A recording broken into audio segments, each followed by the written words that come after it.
ప్రేమ కథా చిత్రం లాంటి సూపర్ హిట్ సినిమా తర్వాత ఆర్పిఏ క్రియేషన్స్ సునీల్ హీరోగా, మన్నార్ చోప్రా హీరోయిన్గా, వంశీకృష్ణ ఆకెళ్ళ దర్శకత్వంలో ఓ చిత్రాన్ని తెరకెక్కిస్తున్నారు. మర్యాద రామన్న సినిమా తర్వాత కెమెరామెన్ శ్రీరామ్ ప్రసాద్, హీరో సునీల్ కాంబినేషన్లో వస్తున్న ఈ సినిమా దాదాపుగా 70% షూటింగ్ కంప్లీట్ చేసుకుంది. ఈ సినిమాకి టైటిల్ ఏంటి అనే ఉత్కంఠను తెరతీస్తూ చిత్ర యూనిట్ జక్కన్న అనే టైటిల్ని ఖరారు చేశారు. జక్కన్న బ్యాక్ టు ఎంటర్టైన్ అనేది ట్యాగ్ లైన్.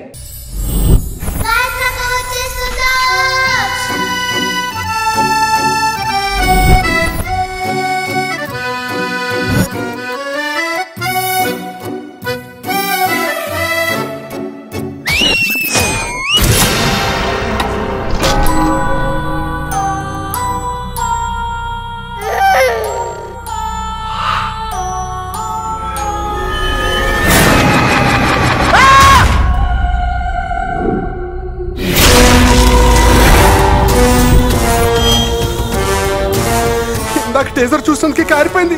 మళ్ళీ ఫుల్ మూవీ అంటే భయపడకే.